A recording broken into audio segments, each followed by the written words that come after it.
Nighttime Gods with the Nighttime crew, and that's Carol, Damani, and Misha, who are all working with Third Eye Games on the game, so that's fun as well. Just as a refresher, if we could just kind of go over who the gods are playing in this session. My character is Maria Hiller. She is the goddess of wisdom.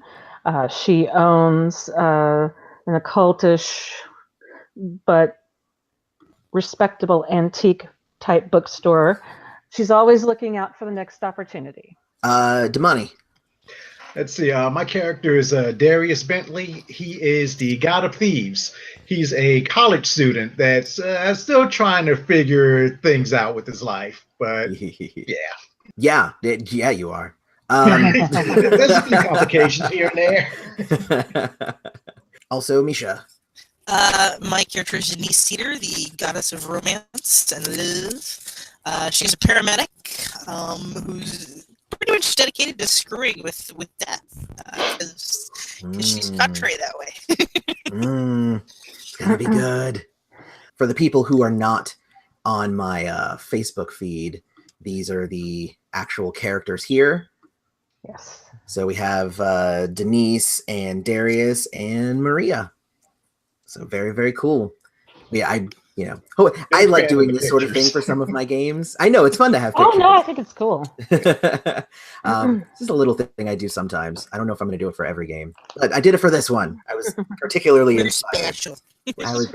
Very special. So what we've done so far is we've made sure that we have all of our dice. We use D10s. We also have made sure that we have a way to track our free time and wealth, which are both spendable resources that are very important in the game.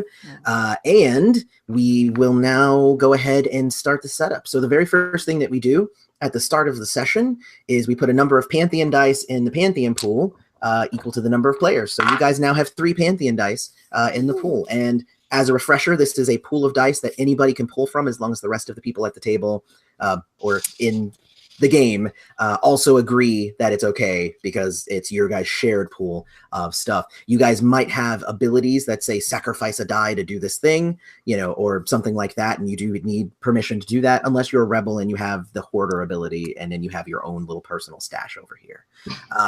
So there's that. So now, if we had spent any fragments, we would recover 2 fragments at the beginning of the session.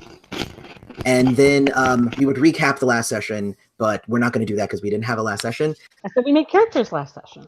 We did, but there's not, I guess that's the recap. There you go. All right, there we cool. go. We did what the rules say. The rules say recap. So that was good. Okay, so if anybody has any questions about the dice rolling and stuff like that, we can get to that whenever we get to that particular part of the game. I won't belabor it with like a bunch of like info dump here up front.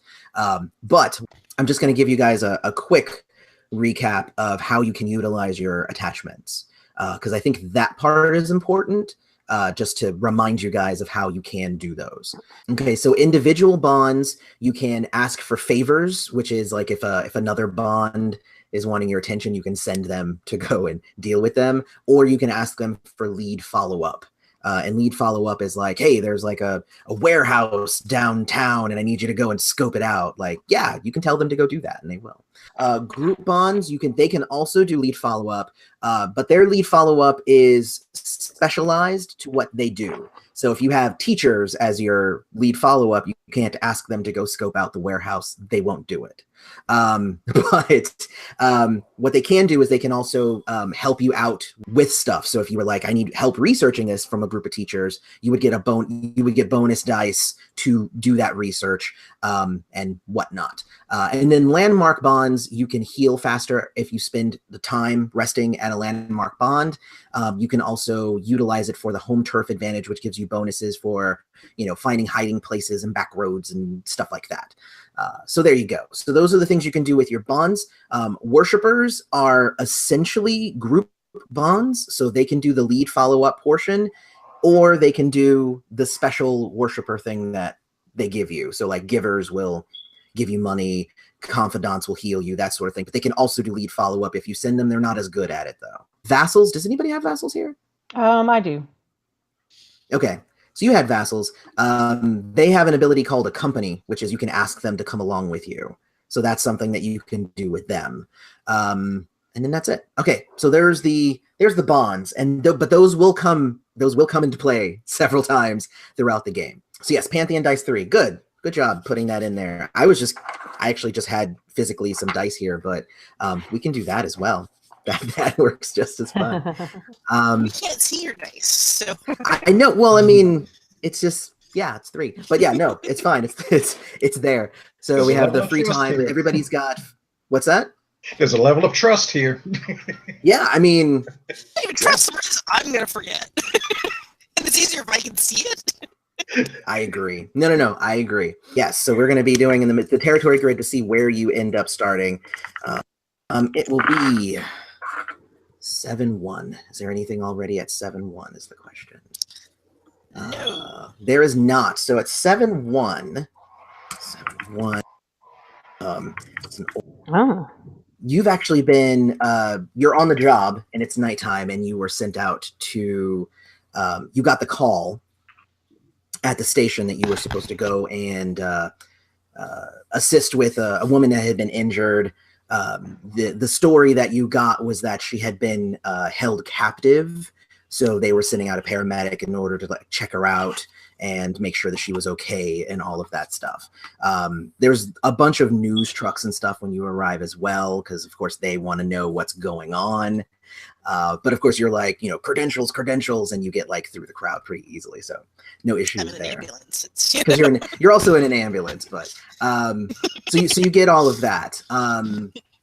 Then so basically when you get up to the house it's in like the middle of like a suburban area. There's nothing like weird about it or anything like that. It's just like it's actually a really nice like 2-story house, a white house. It's got like a stairs leading up to the front door, and it's got like a nice porch with a swing, and like it's really, really pretty. But there's like this woman, and she has the prerequisite blanket over her shoulders, and they've got her like a coffee on the steps, basically waiting for you. That's what the cops are able to get her to kind of calm down and sit on the steps. What time of year is it? That's a great question. Let's say it's autumn. Okay. So let's say it's like August, like mid-August, but not quite cold. It's cool out, but not cold. You seem to kind of like hesitate just a little bit because you sense that there might be something more here. And then as you do that, you start seeing some of the what do they call the corners, right? The corners. Like they were already kind of there, and you see them bringing out body bags from like the storm cellar area of like the house.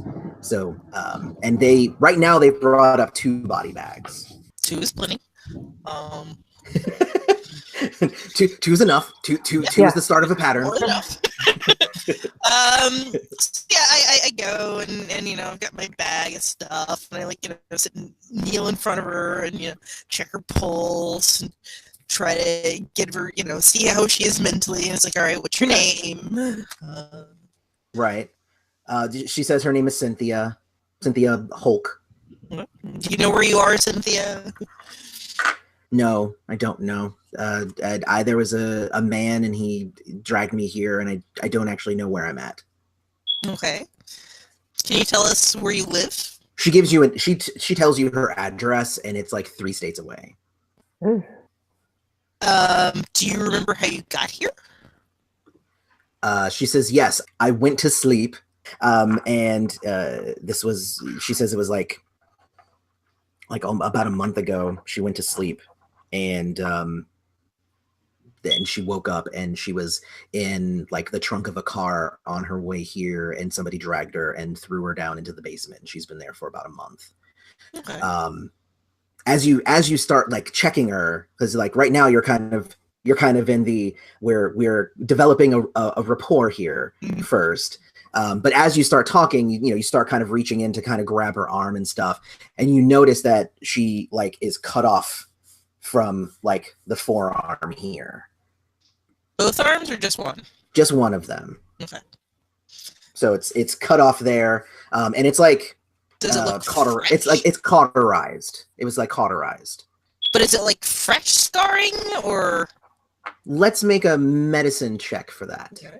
So we're gonna make a perception medicine. All right. So 1, 2. Medicine's your good one, right? No, I only got 1 dot in it.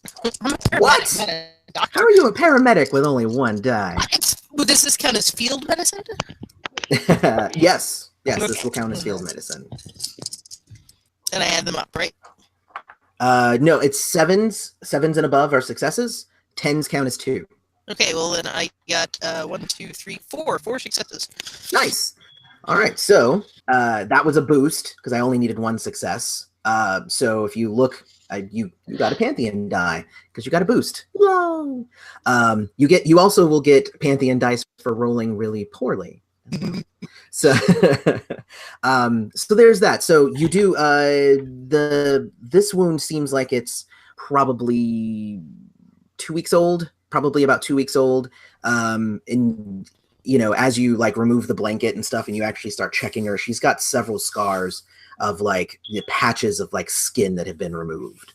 And all of them are less than that. So month, or are these like they're all less than a month. They're Okay. all That's all what I was while saying. she's been here. Gotcha. All while she's been here. And as you're doing that, you also see them pulling out a 3rd body from the basement as well. How many people were in the basement with you? She says, just me. Okay. Just me and him. And she like shudders. Mhm. Do you want to tell me what happened to your arm here? And, I'm like checking the bandage and making sure. Well, I guess they're. Yeah, I mean, she'll tell you. She says that he dosed her with a whole lot of drugs and then ended up, she woke up again and she had no arm and it was all patched up and whatnot. She didn't actually have to experience it, which is good. Yay! Which is good for her. It's good for her. Are you in any pain currently, sweetheart? She says, no, not right now, but I do, miss my family. I would love to possibly go home. Unfortunately, that's not up to me. I'm a paramedic, not a cop. I'm sure the police are getting in touch with your family for you. Is there anybody you would like me to call immediately, though? Yeah, she gives you like her brother's name and I his pull out number. my cell phone and dial it and hand the phone over to her so she can talk to him. Okay. All right, cool. So she's kind of taken care of at the moment. You've checked her out and she seems a lot calmer. She's got a phone, so she's, now she's started to cry more and she's now talking to a family member for the first time in a while. So what else would you like to do here? I look for like the lead, whoever seems to be in charge of the scene, and see if there's anybody else that needs checking out. Okay. As you find like the detectives haven't shown up yet. So right now it's just the perimeter cops and whatnot that are there. Like they're trying to section off the house so nobody gets in and all that stuff. So nobody's like that's gone in and investigated anything at this point. But they are pulling out a 4th body right now. Do you need help, y'all? I mean, they say, yeah, there's actually one more down there.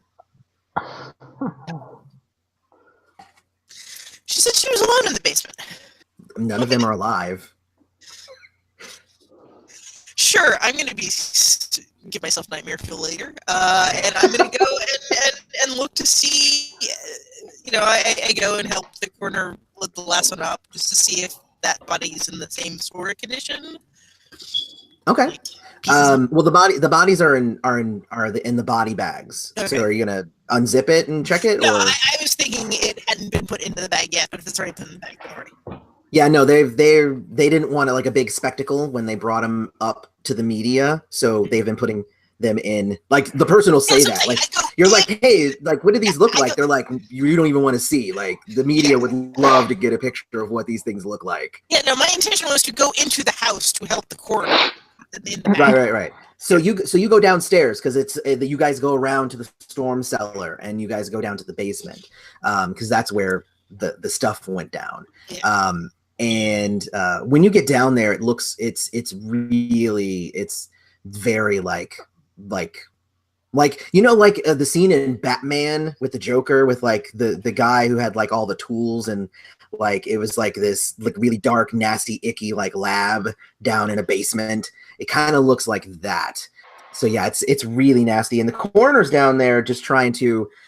He's mostly kind of just looking, and there's like a freezers and all kinds of stuff. So he's kind of looking around, trying to make sure that there's not any more dead bodies that they didn't find before. So, because they found 5 so far. So,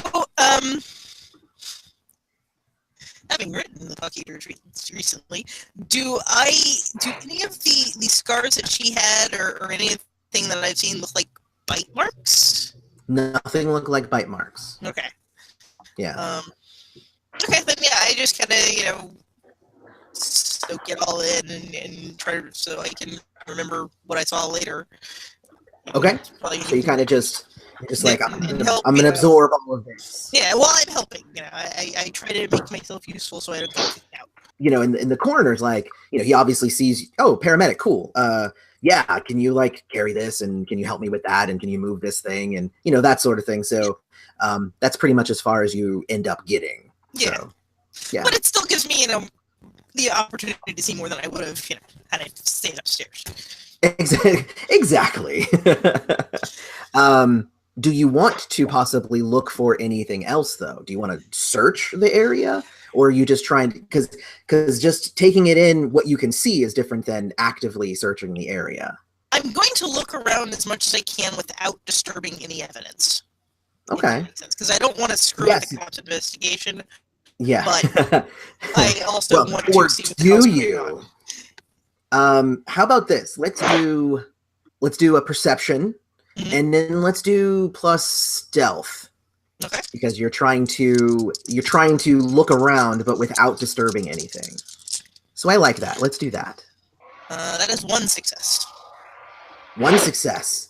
I'm going to say that you are able to. You kind of go through, and you're looking through, and you're checking stuff, and you eventually get to like you do find like a hidden like compartment that's like, there's like a desk or a table or whatever, and then like underneath that, in the back behind a thing, there's like a latch to like a door, but it's locked. It's completely locked. So that's where we're at that point. So that's what you get with 1 success. If you were to possibly get more successes, then you could technically get more. So here's how you could get more successes. You basically have like 3 options. You can spend a free time. That'll give you plus 2 dice that you can roll. You can pull from the Pantheon dice. You have 4 right now. And you can, as long as the other 2 players say it's okay, you could pull a couple of dice from there, or all of them. Like, it doesn't, whatever they say it's okay. You could also spend a fragment, and fragments will automatically give you 3 more successes. So, and that's successes, not dice. The other options give you extra dice for possible successes. If you spend a fragment, it's just that thing happens, basically. So that's if you wanted to go further than that. You don't have to. I'm cool with you using Pantheon dice because early clues are good. Yeah. I'm good. I'm good with Alright, cool. So yeah, we'll use Pantheon dice. All right. How many are you going to use? Just 1 for now. Just 1? Okay. Yeah. Let's see what you get. Got a drop die. That's 2 more. Oh, you got a 10? I got a 10. Nice. Well, then that's what you needed. You needed 3. Right. So you're able to find that latch, and then what you also find is there's like a button. Then this guy was like super clever. So there's like a latch. It's super hidden, and then like around the side of it, there's a little thing that you have to hit in order to actually open it. It's not like a key or anything like that. So do you do that? Do you open it? If nobody's looking my way, yes. I'm going to say, since you rolled the stealth earlier, so I'm going to say that nobody's really looking at it. Because like the coroner's like telling the guy to like bring up the evidence or start taping things or whatever. So you open it, and you kind of like open it, and it's a series of shelves, probably about 4 shelves, and they've got these like plastic containers, almost like storage containers. You've seen like like actual like food storage containers, but they're thin, but they're about this thin and about this wide, and it's like a cabinet full. Like I would say what's that? Yes, like this. Yeah. So I'd say about 8 of those across and probably about 6 shelves like tall. I pull one of them out and examine it. Okay. You pull one out and there's a human face in it. Ah. I slide it back in. You can only assume that the rest of them will also have human faces in them. Oh. I like spot check a couple more. Oh yeah, all human faces. All right, cool. Yes, they are all human faces of different ages and genders and all of that niceness. But he kept them in nice, pristine order in his little secret cabinet. I like look at the corner, look back at the cabinet. Corner. Hey, boss. I was gonna say you have a feeling that if you don't tell them about this cabinet, they won't find it. Yeah, you might want to look at this. And I, get up and you just like, I'm bouncing. Yeah. Hey, you want to check this out? Bye. I'm not a cop. I'm a paramedic. I can't help these people. Exactly. But I mean, also, that's really freaky. Dead bodies here. All right, awesome. I see dead bodies all the time. Faces, not so much. Yeah. So, okay, cool. So, when you're done with that, and you're like, I'm bouncing. So we're going to go ahead and say your scene is finished there. You have a little bit of information here about some stuff happening, and we'll go from there. Damani. Yes. I'm going to do you a scene real quick. All right. So let's see where you're probably hanging out in your bar, right? I think that's where you have. You had a fence. You had a fence. So let's just say like that's where you're kind of like hanging out. We'll just say you're there, right? All right. You get a call on your cell phone. Like your cell phone starts going off, and the caller ID says, what do we call this? It's Central State, yes. Because we went super generic with the name of our city. It's Central. It's Central City. It actually says Central State Jail. Oh crap! Deep breath. Hello. Yeah, you pick it up and it says, this call is coming from a correctional facility. It is also collect. Are you going to accept the charges? Yes. Let me see. Yeah. Okay, so over the phone you hear hello, and it's your brother Jacob's voice. He sounds like really kind of like super down, obviously. Something happened here. So he's obviously not happy, but he's like, hey bro, what's going on, man? What happened? He says, well, I got picked up, and they got me for drug possession. Okay. He says, and he's like, I know that this is recorded, so he's like, I know this is recorded and I can't say much. He's like, but I know that I'm not safe in here. Okay. I'm on my way. Okay. He says, bro, like they're asking for a lot of money for my bail. Define a lot. The equivalent of 6 wealth, essentially. Damn. The hell did you do, boy? Possession of what? Plutonium? Holy crap. And that like if you could always ask your Pantheon for money. If you wanted to borrow money from your Pantheon people, you could. But Right. basically, if you pay 6 wealth, you could get him out of there.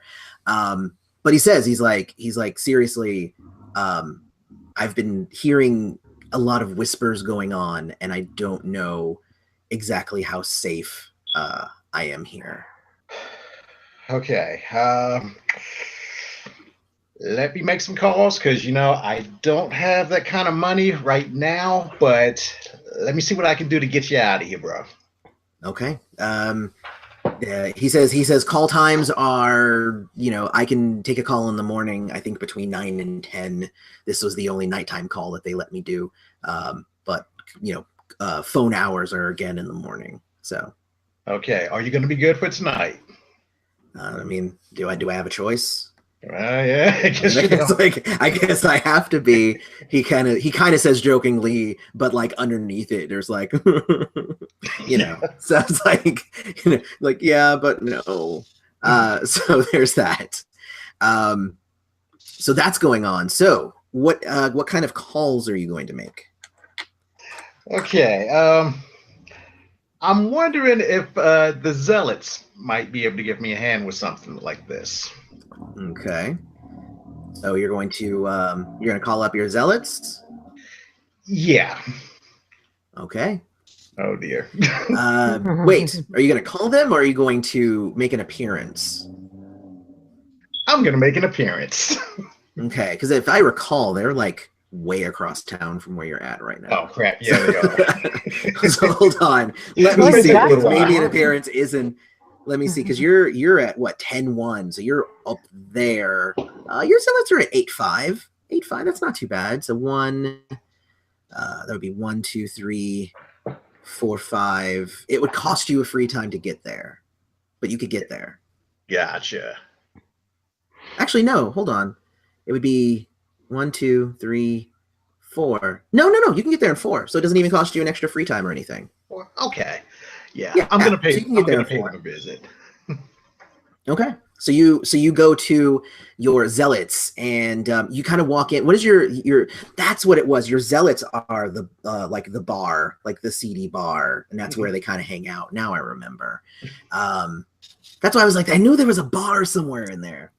So so you kind of walk into the bar, and they're all kind of like lounging around, and they're all like, hanging out. Actually, and there's like the close sign is up right now because it's like the worst bar in town. It's never open because inside they're always like scheming their next thing that they're gonna do. So there's like those big boards with like strings attached to things, and like if we hit that area, then we could go over here and hit this area. And since you're the god of thieves, like it's all like about the next big score and like the next thing that they want to try and get.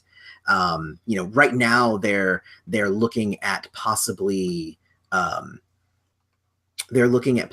like hitting the like museum or something for like there's like a giant jewel on display and they're like, oh, we got to get that one. That's going to be so good.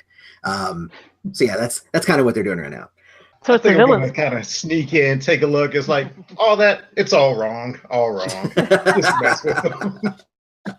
And they go, of course it's all wrong, especially if you say so. And they like all they all take a knee and are like, you don't always visit. Is there something that you require of us? There's like 6 of them, and they're all like, decked out in like thieves' clothes at all times. No, I'm just kidding. No, they're probably not. They're probably just in regular clothes right now. But they're like so ready. Like you walk in, and they're like, yes. What's the thing you want us to do now? Okay, so here's the deal. Probably the least I tell you, the better. But long story short, I kind of need to come across some money, and I need to come across it quickly. Someone pretty close to me is in some trouble, and I need you guys to help me out here. Is money all you require, Master? I guess if I get him out, he should be pretty okay. You know what? Something else, too. I need one of you guys to end up in jail for me to kind of keep an eye on somebody. Yeah, Reggie will do that. Reggie, yes, of course I will. Yes, of course I will. Reggie, my brother. All right, cool. It's like, Who is it that you want them to keep an eye on? name's Jacob. It's my brother. Basically, he's not feeling too good in there. He thinks there's some folks kind of trying to mess with him a little bit. I need to make sure nothing happens to him. And if they do mess with him, what should we do?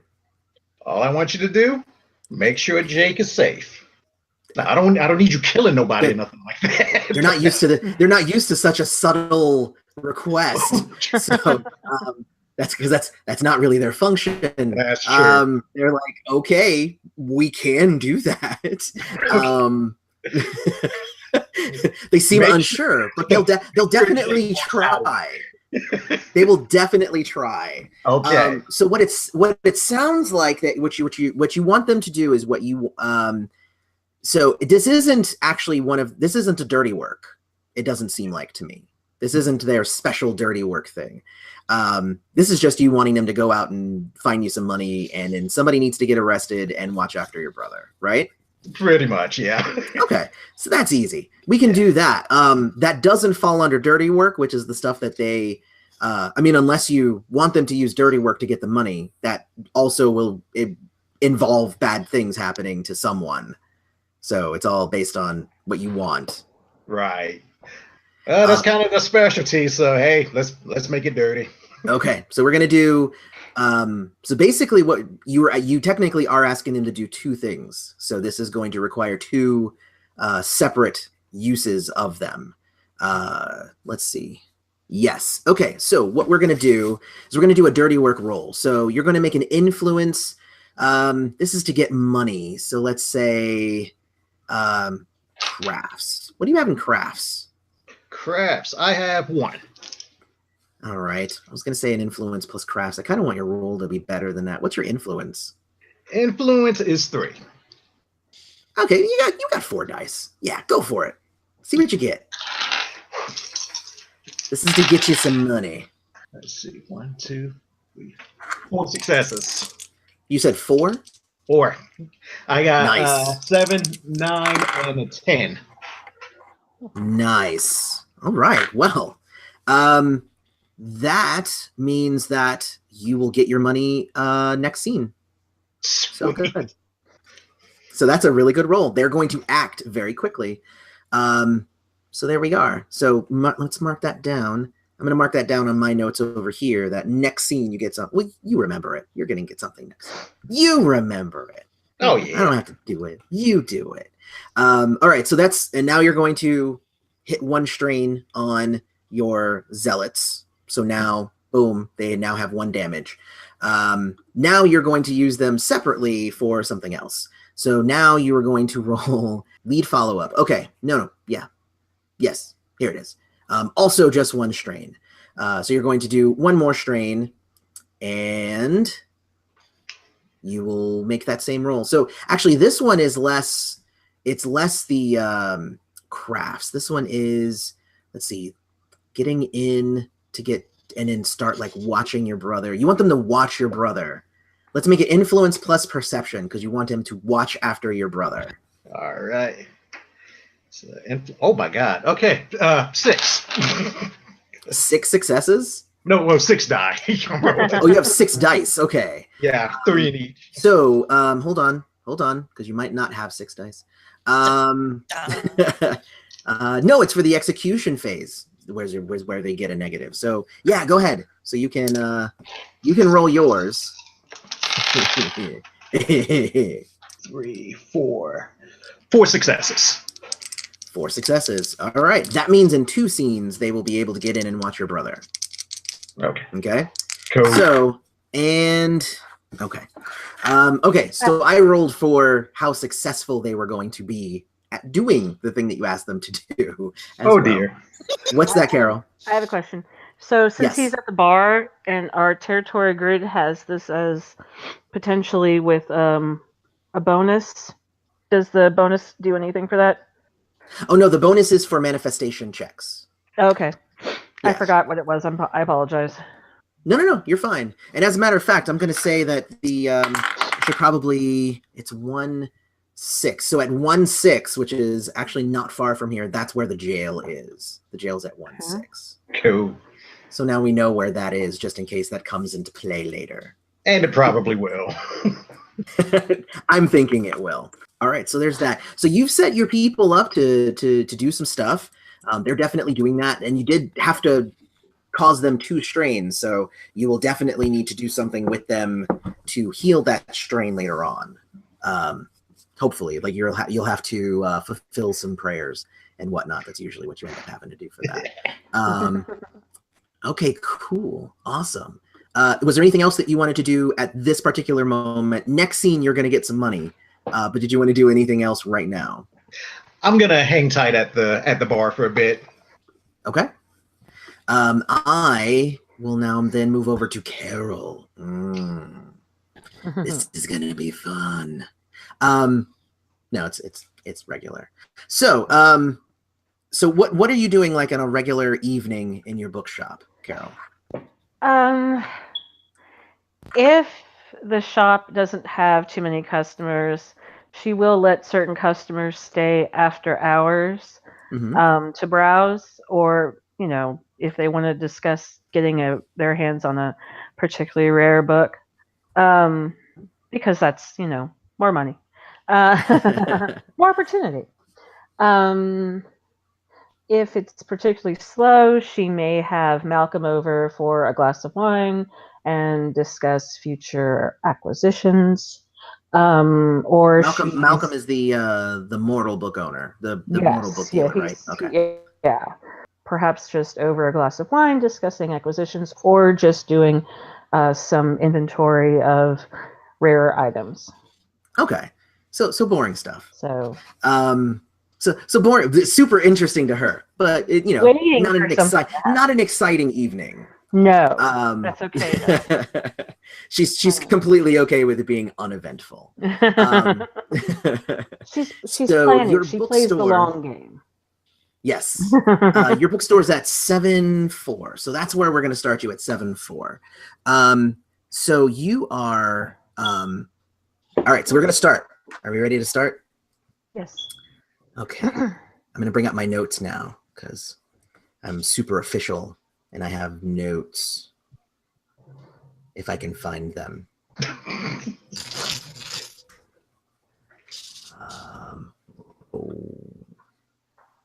This is the part that I'm going to cut out, just so you know. We can say whatever we want here. You can, because I'm not gonna like make the people suffer like wading through me trying to find my notes. So you're there, and you actually do have some people who stay after, and they're checking out some rare books and whatnot. And into your bookstore walks a woman. She is she's wearing like the suit of like a lawyer, like a lawyer, like a business suit. And her hair is like up in a bun. Like she looks very stern, but she looks like she's like in her mid-30s. She looks like you would have looked, like 10, 15 years ago, the character. Right. So it's like you kind of see a reflection in her. But when she walks in, like you immediately notice that she's a god. She's a goddess. So she kind of walks in and she starts kind of like leafing through, some books and whatnot. And she doesn't look like she's really in her element. Like she looks completely not comfortable in a store like this. She also she has like an iPad that she's carrying. She's got a Bluetooth earpiece in, stuff like she's actually very modern and not really all about, stuffy old books. Yeah. Well, that's curious. That's the idea that you get from her immediately. I know that this isn't necessarily a mechanical thing, but I am in my element, and so I kind of take comfort from that and walk up to her with, the openness of a business person who wants to sell their product, but also exactly. but also with a presence of this is my place. Yes, of course. So she will walk up to her. Good evening. May I help you?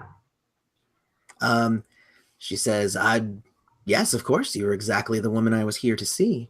I was kind of surprised when I saw the open sign was still going. It was still lit up, but yes. The pursuit of knowledge never ceases for some. I mean, that's why most of us have computers. So then you can binge all of your knowledge all night with coffee and in your privacy of your home and your pajamas. And some things aren't yet digital, and that could be a good thing. I'm Maria Hiller, and you are? My name is Cherie, actually. Thank you. Such a nice lady. Is there anywhere that we could possibly speak without mortals around? Wink, wink. And she doesn't say the wink, wink part, but it's implied in what she says. I was going to say, because if she just out and out says, I'm just going to give her a divine eye roll. She did say the mortal part. She didn't say the wink, wink part. She did say the mortal part, though. Okay, well, she will get the, give me a few moments. And she says this is what I have scheduled on my calendar for this evening. So take as long as you need. She kind of sees where, I guess, how many customers does she have left? Like a handful, like 4 or 5. Okay. Like 4. She checks on them, and are any of them her core customers, like Edward or anyone like that? Like your worshippers? Yeah. Do you want one of them to be one of your worshippers? Doesn't have to be. I'm just asking. I mean, if it doesn't matter, then I'll just say yes. I mean, it could be your worshippers. You know, they came to just kind of hang out, do a book club reading and whatnot. Okay. I want to make sure I kind of have eyes on all of them because I do have an office in the back, but I want to also be able to see, kind of where they are. If it's just like if it's the people I keep the store open for anyway, they have earned a certain level of trust. And we'll say it's like 2. We'll say it's like 2 that are and 2 that aren't. We'll just we'll split the difference here. Well, I don't know if it'll put a strain, but I do ask the 2 that are to kind of keep an eye on the 2 that aren't, and if they have any questions that they can't answer, come get me. Yeah, that doesn't cause a strain because that's not like an active thing you're telling them to go do. Yeah. So it's just this is more of a sure, we're here. Like, why not? Yeah, totally. Then, yeah. So you take Cherie back to your office. Yes. All right. And what does your office look like? Surprisingly well kept because the bookstore has an air of careful clutter. Okay. There are some stacks that look like they might be, from people browsing and stuff and haven't quite been put away yet. Nothing is dusty, even in the shop. I mean, she's very proud of her place, but she also has and she has no actual powerful relics out, but she has like knickknacks and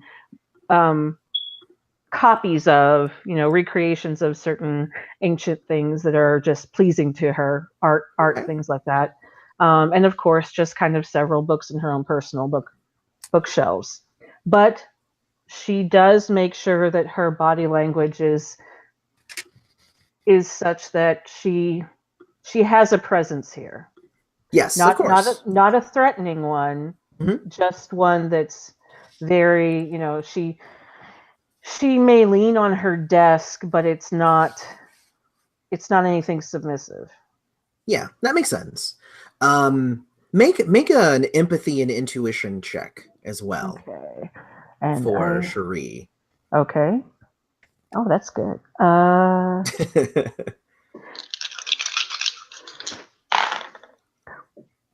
9, 8. 9 successes. What? 998. 998. So 3. Yeah. That's good. This has been a good night for rolls. Seriously. So far, so good. We'll see what happens when the rolls actually matter a little bit more. I mean, my last. I know it's like to assess this. Now she is a god, but still. Yeah. No, this is just to assess her as a person. Yeah. She comes off a little tactless, slightly, but also it's more of a matter of she kind of comes off authoritative, but she actually is not acting aggressively to you. Mm-hmm. Like you can tell, like she is coming to you for something.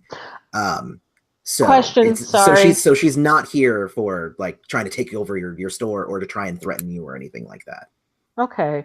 Yeah. Question though, since my archetype listing is scope out, should I have added another die to the I would not have in that case. Okay. It's more kind of like it's less to do like a person and more like, we walk into the room, let me scope it out. You know what I mean? Like I want to see what's like, get the lay of the land. Like this is your land, so you already know the lay of this land. I didn't add it. I was just curious if I should have. Yeah. No, even without it, you did great. But I would say it's yeah, exactly. But it's more of a general use, like when you enter a place and you want to get a read of the room, that sort of thing. Yeah, my last die was a 2 though. I rolled 4. It's like that 2 is mocking me, going, I could have been a 1.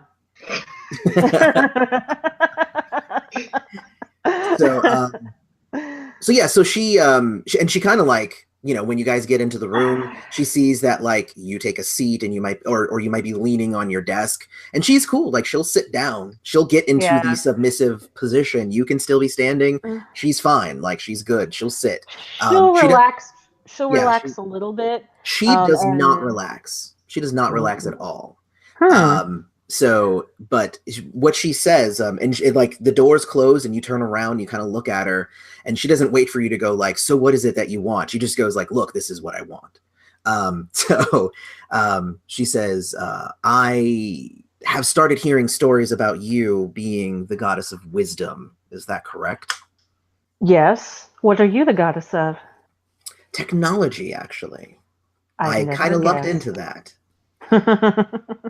She says, I actually was, I believe one of my worshipers might have run into one of your worshipers, and that's how I kind of learned of your presence here in the city. So, very happy to meet, a mutual goddess here, no animosity.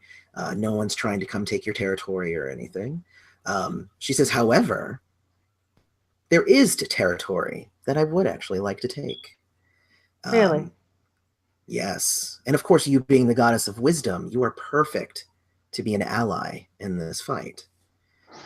So, what I would like for you to do for me, not for me, let's say with me, I would actually like us to strategize, come up with a plan in order to take over this other god's territory.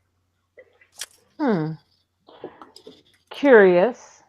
Who would this other god be? Oh, he's some terrible man. His name is Dante. He is the god of swordsmanship, as if that's a thing anymore. Yeah.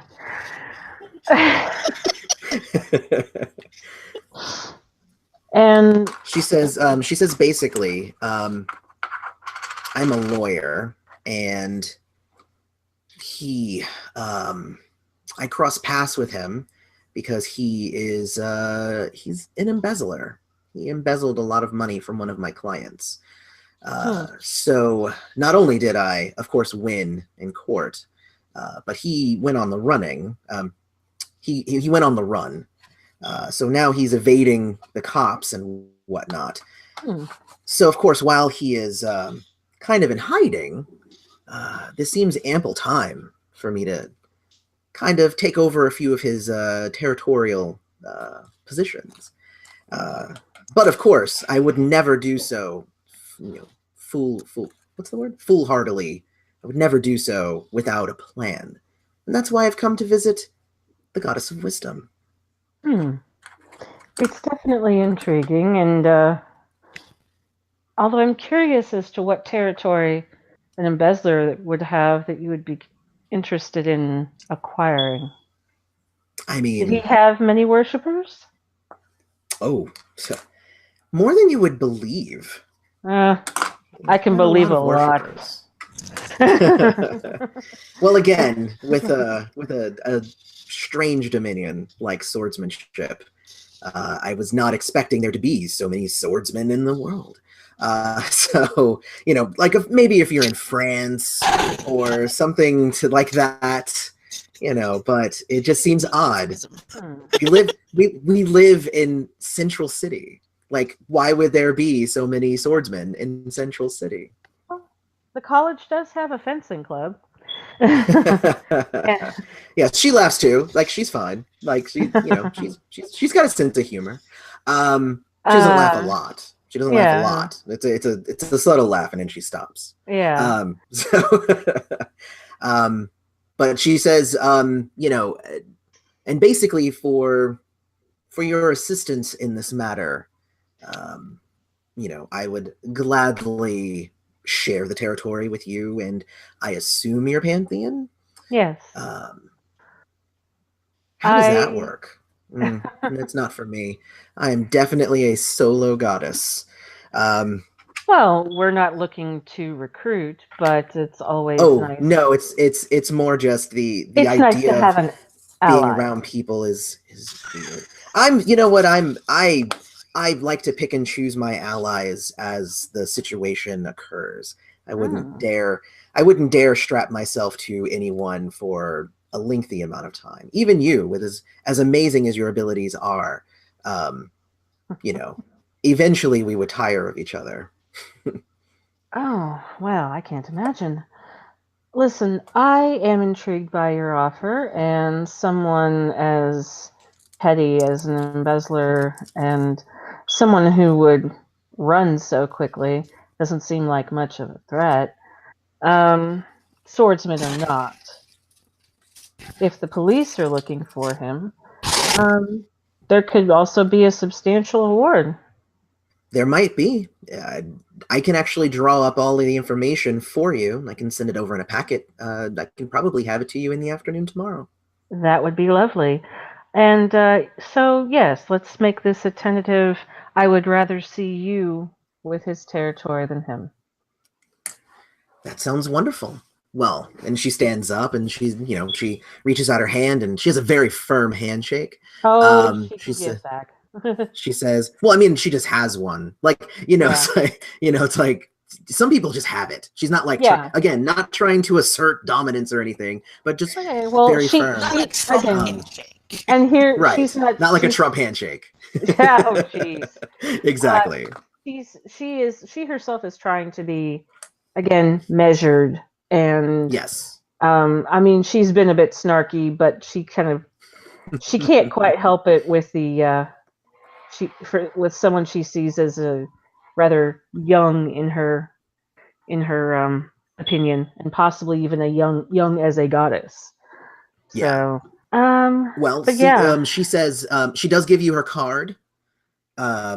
So she says expect a package to be delivered from my law firm tomorrow.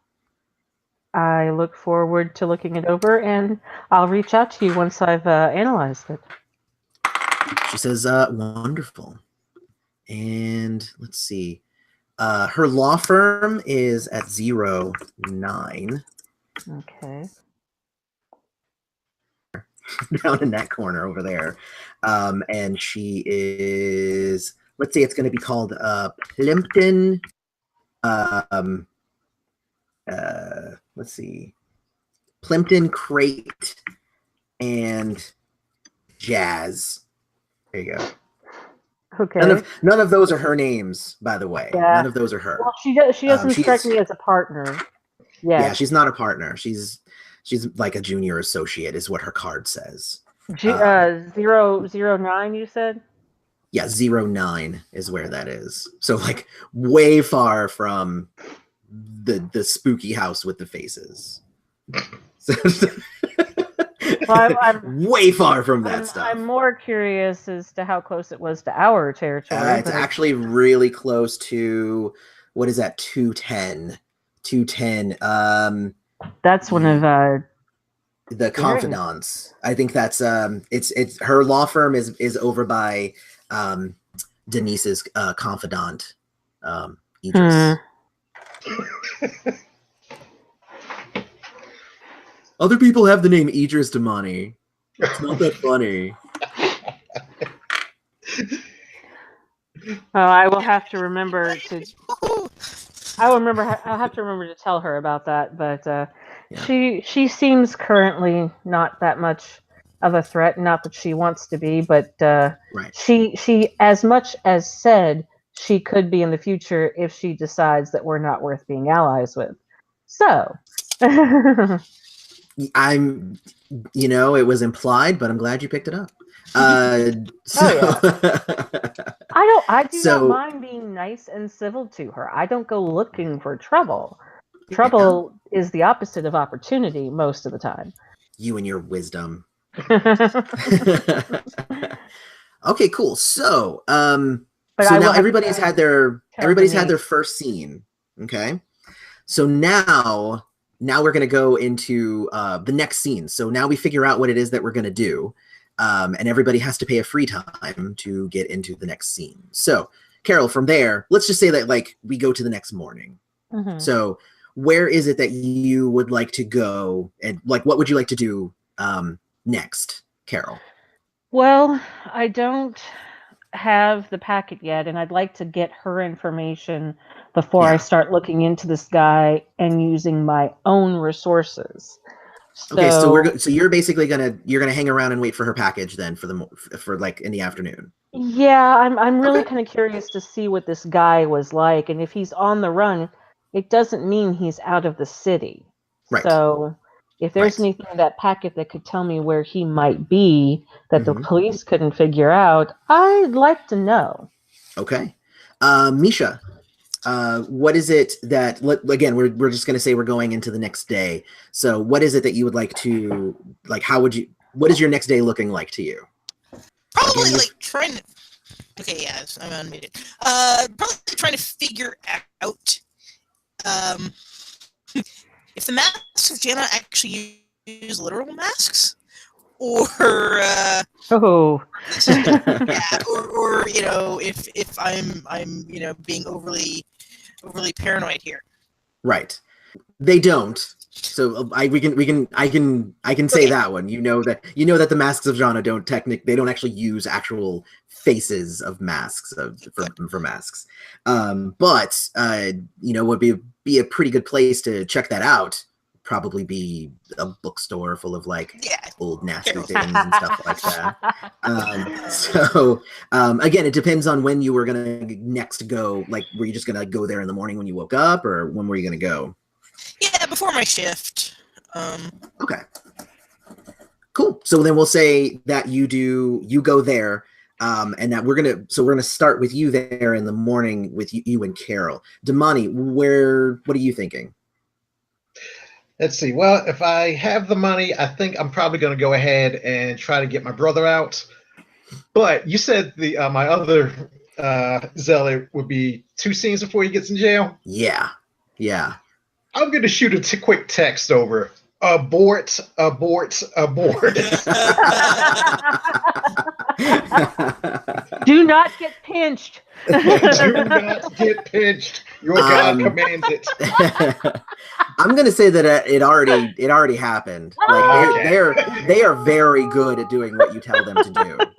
It was going to be 2 scenes before he was going to be able to start watching your brother, because now, because basically in order to get you get a text back and you say we can't do that to be master, because what Reggie ended up doing was so bad that they held him back in the system a little bit, and so he didn't get processed right away.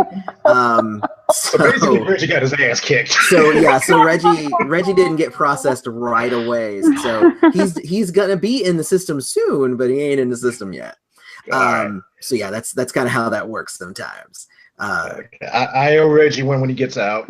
Yeah, I mean, because he basically, and he'll tell you if you ask him, but he basically was like, I need to go to jail. He just walked up to a cop and just punched him, and then like just boom.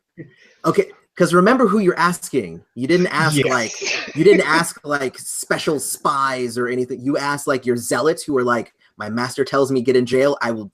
What's the most direct way to jail? Punch a cop. Done. So. It's like they're very simplistic in their thinking. Fair enough. Zealot, not an overstatement. Not an overstatement. Oh. I need to go to jail. This is the fastest way. So you do know. See, that's how that happened. So basically, what's going to happen is in the next scene, you are going to get money.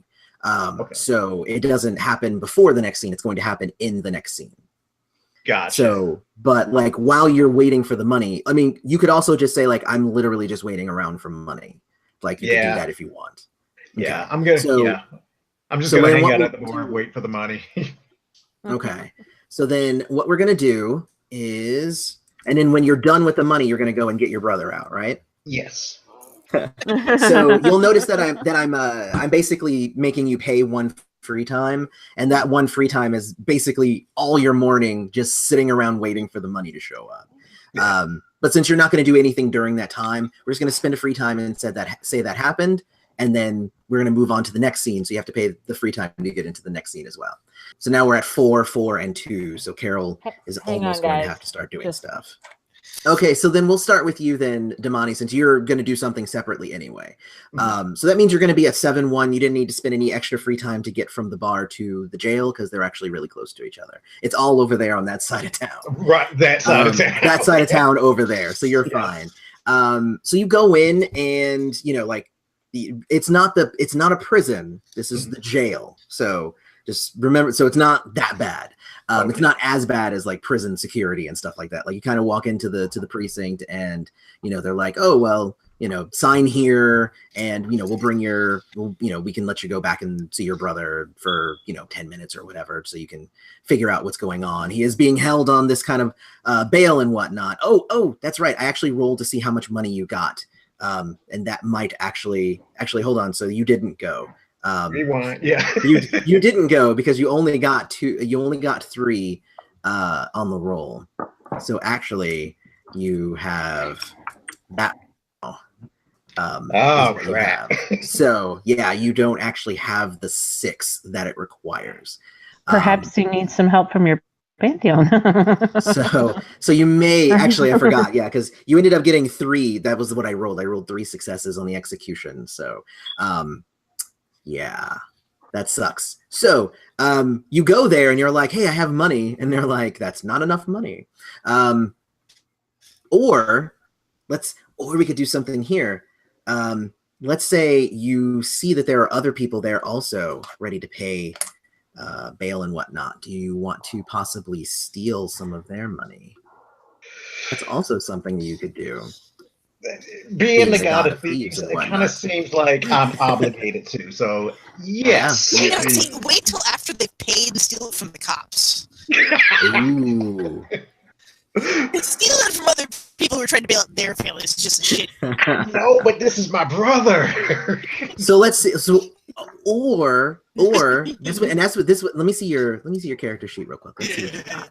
You actually do have a minion here. So, or what you could do is if you wanted to do an influence, a minion plus influence roll, then you could pull like one of those, the cash register scams on the cops.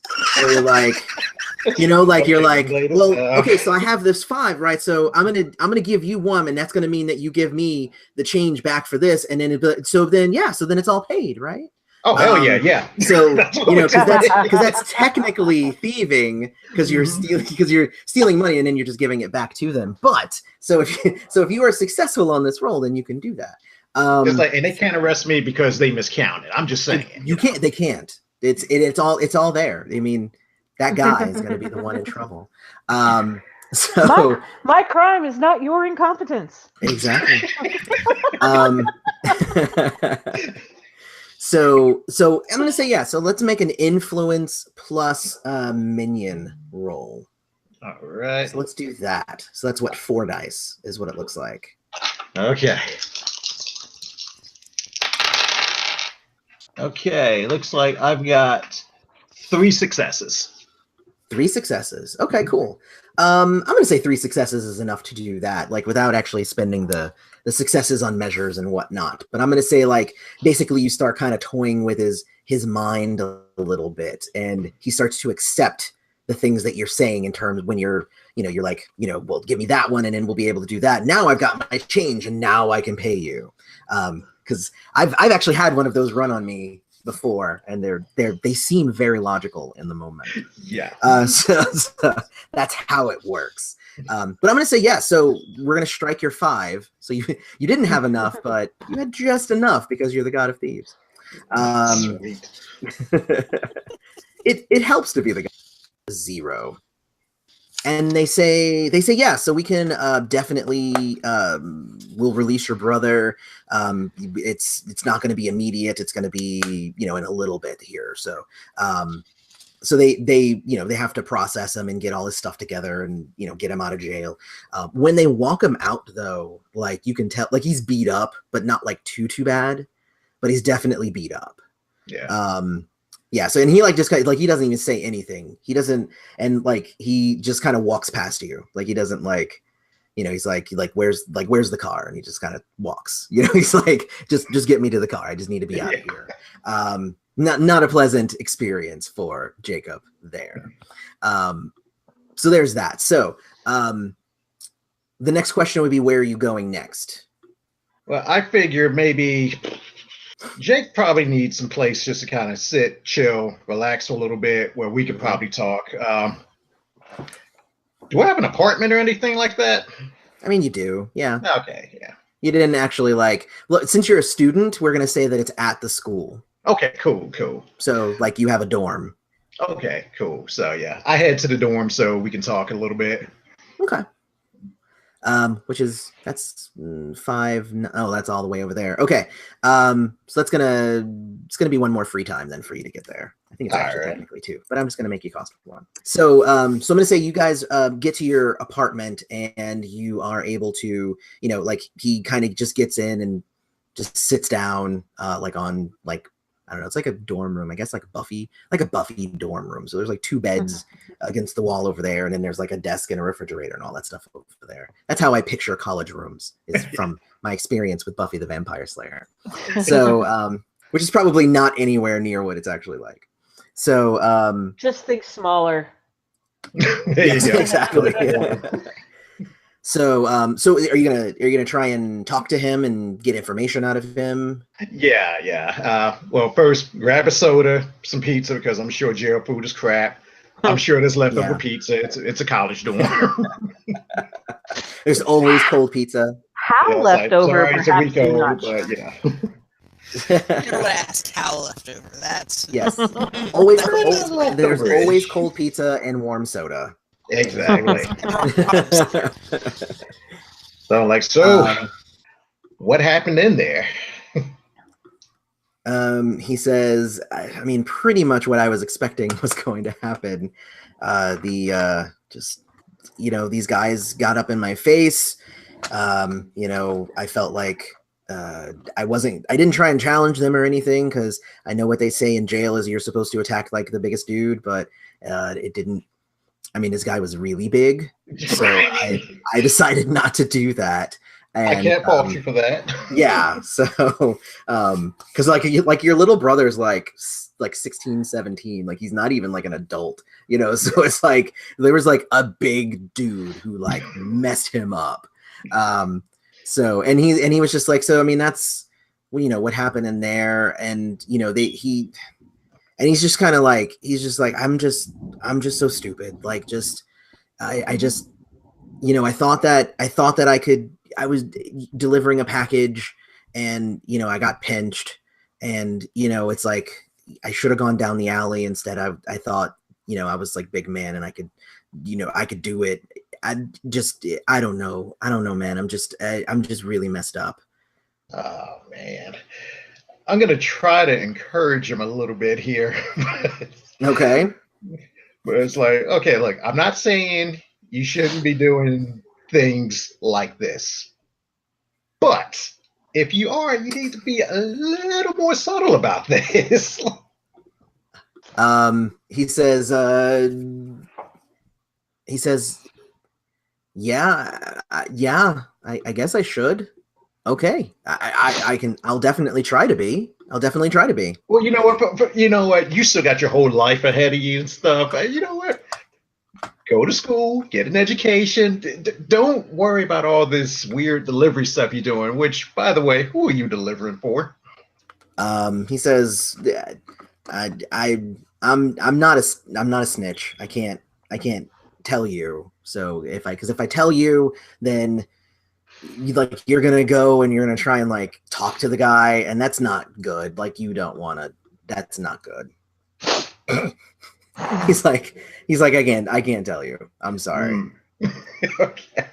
And I guess no one like the circus my brother's in and everything. Can I venture like an educated guess based off of like my experiences? Sure. Let's do that. Let's make a intuition and knowledge check. All right. Ooh. Is that not good for you? It may be challenging. We have 3 dice. You're fine. Yeah. Well, one of them was a 10, and that was the only good thing I got. Okay. Well, as long as you got that, I'm gonna say, yeah. You know that that's actually like a really the area of town where he got pinched it's a pretty seedy part of town where it's like there's lots of really bad people kind of frequenting around in that area. It's there is like an overarching kingpin type character there, but like nobody really knows the person's name or anything like that. Like they all answer to this man or woman like nobody knows, but they all answer to the to an entity called the Authority. Gotcha. So on the specific street corner where your brother was picked up, it was most likely a dude named Milo who kind of hangs out in that area, and he's kind of like the lieutenant over there. So do you owe anyone money because you got pinched? Because I imagine that delivery didn't get to where it needed to go. He says, yes, actually. Lots of money. Yeah. Okay. So what I'm hearing is you probably need to lay low for a couple days till we get this figured out. Definitely. I mean, if I had actually gotten booked, like had you not come as soon as you did, it could have been much worse than what I got. So, so first off, thank you. And he like gives you like a big hug and he's like, thank you for coming and getting me as quickly as you did. I didn't know that you had that much money just kind of laying around. So it's good to know that I guess you've been saving or something. Oh, so just for a rainy day, I just actually keep that.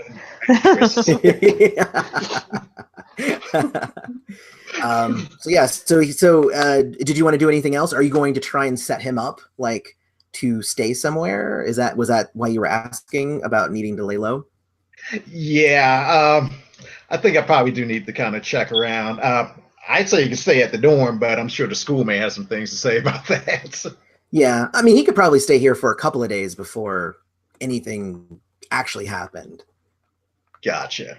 Okay, so it's like, look, I tell you what, look, hang out here for the next couple of days. We'll get something figured out for you. So, ain't nobody coming after you or anything. This half of the fridge is mine. Don't touch anything down there. My roommate will not be happy. Because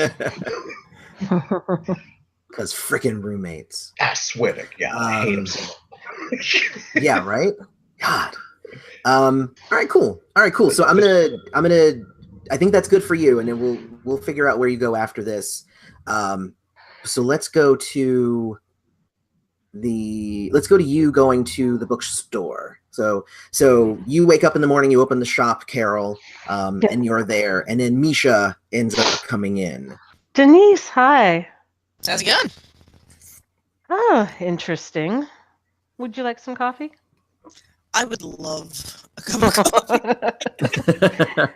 So she makes you better than what the customers get cup of coffee.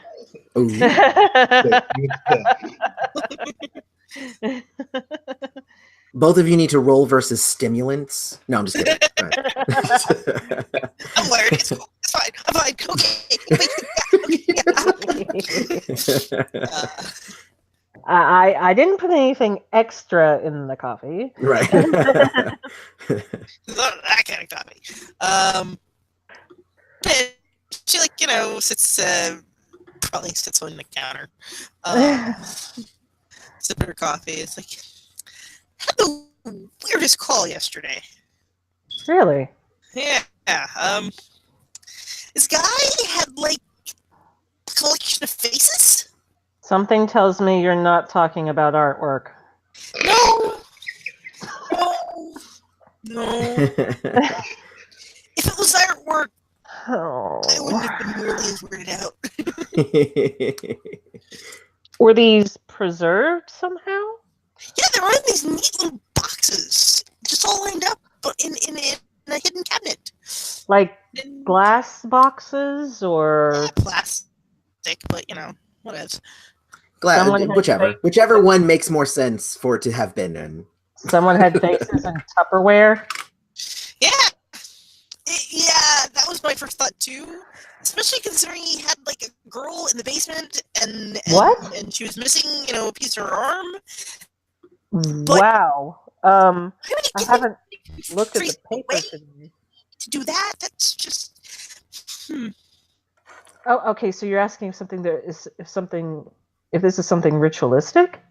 I don't know. I mean, faces preserved and put into a box. There's some kind of ritual going on there. Well, yes, but I don't know if it's magical or just psychopathic. Yeah. It's pretty much right. That's it. I mean, it's yeah.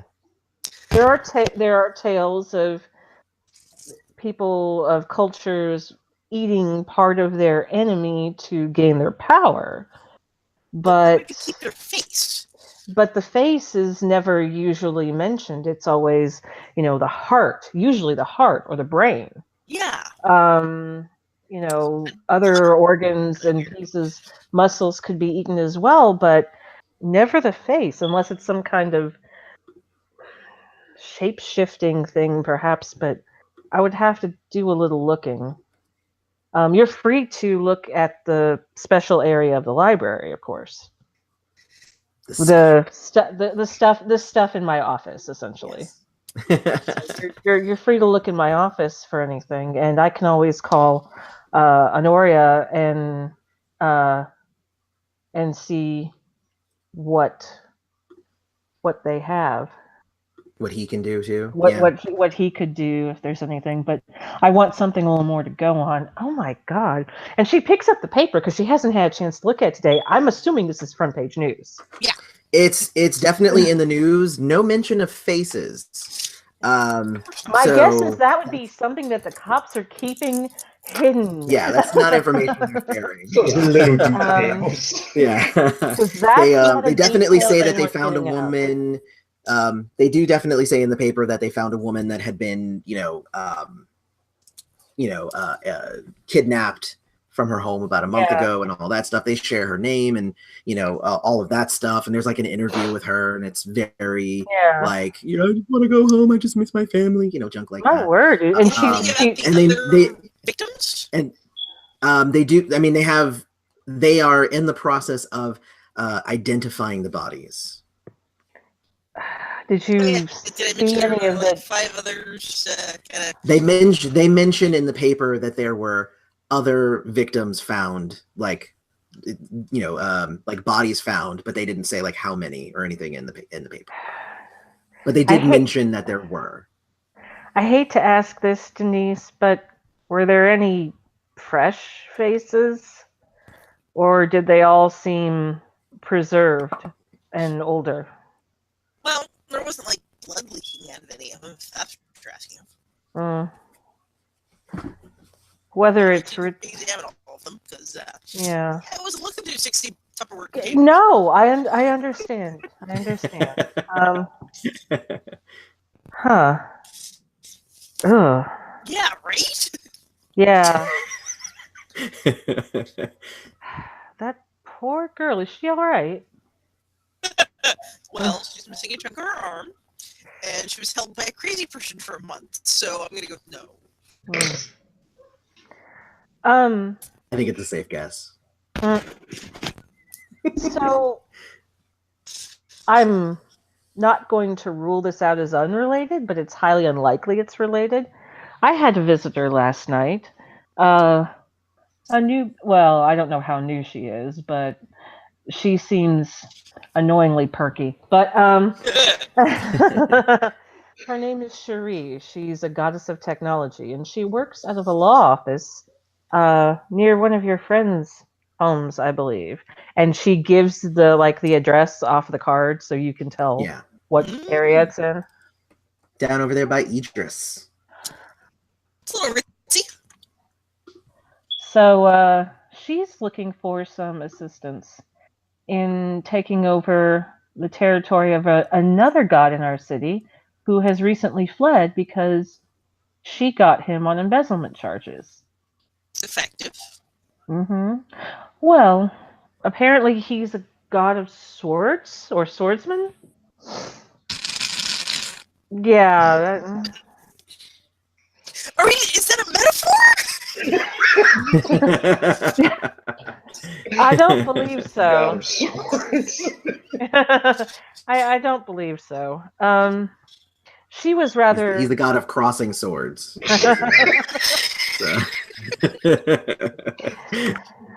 Anyway.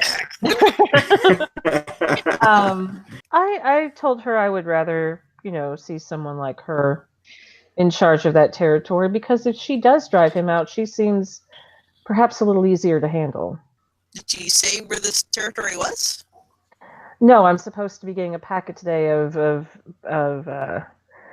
everything that her firm has on him. She didn't say, did she, Eloy? I don't remember. No, she didn't actually say any of that stuff. Yeah. You actually asked that, and she kind of danced around answering that. Well, that's fine. I think I can get a decent idea off of the packet that she's going to send me. She also said that one of her worshippers and my worshippers crossed, so I do need to check in on that to see if what that might be. That's how she heard of me. Yeah, Eloy, I didn't forget that. No, you should not have. So, I need to mind the store while you go check on your friend? Do I need to mind the store while you go check on your friend? No. Edward should be showing up later. I'm going to talk to him.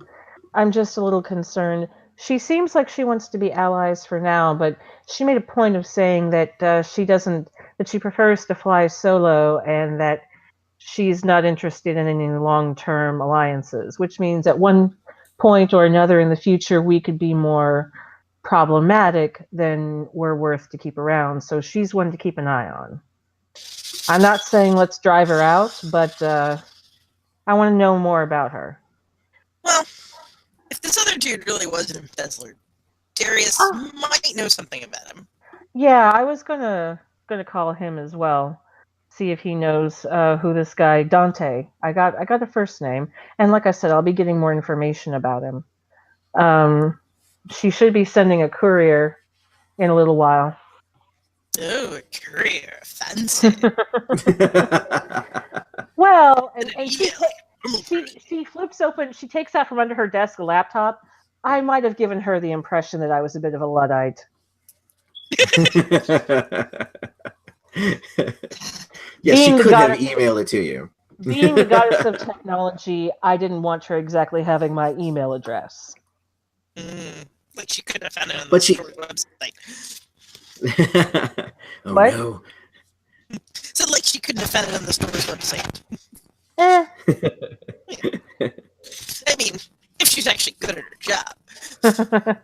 Pretty We'll much. see. I know that she's probably keeping an eye on me as well, so I may as well return the favor. Just make sure your virus scanner's up to date. That's all I'm saying. Oh. You can change your passwords. Oh, don't worry, I will. I don't like that this thing happened without us knowing about it. This whoever this sick individual is, whether it's for magic or for their own sick pleasure.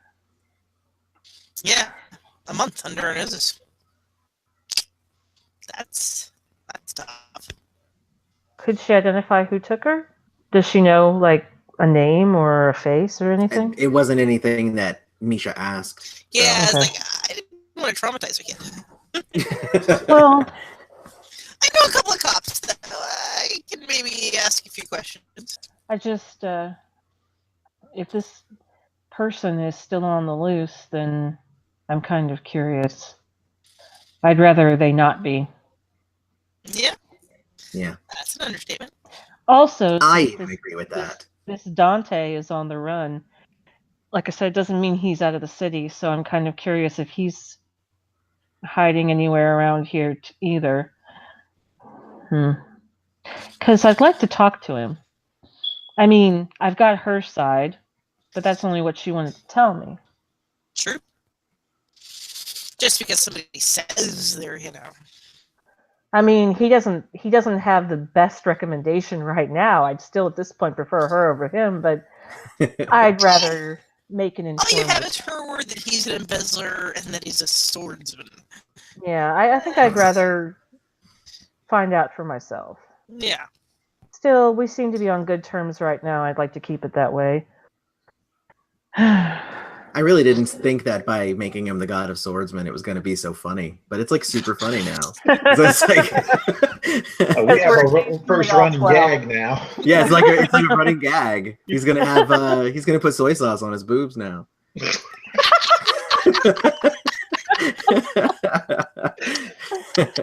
With a sword, it's gonna be great.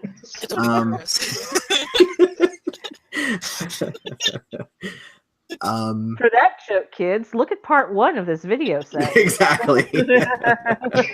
Okay, cool. So, were you going to take advantage? Information is being disseminated. Yeah. So, were you going to take advantage of you guys kind of working together to try and figure out what this might be, the whole face thing?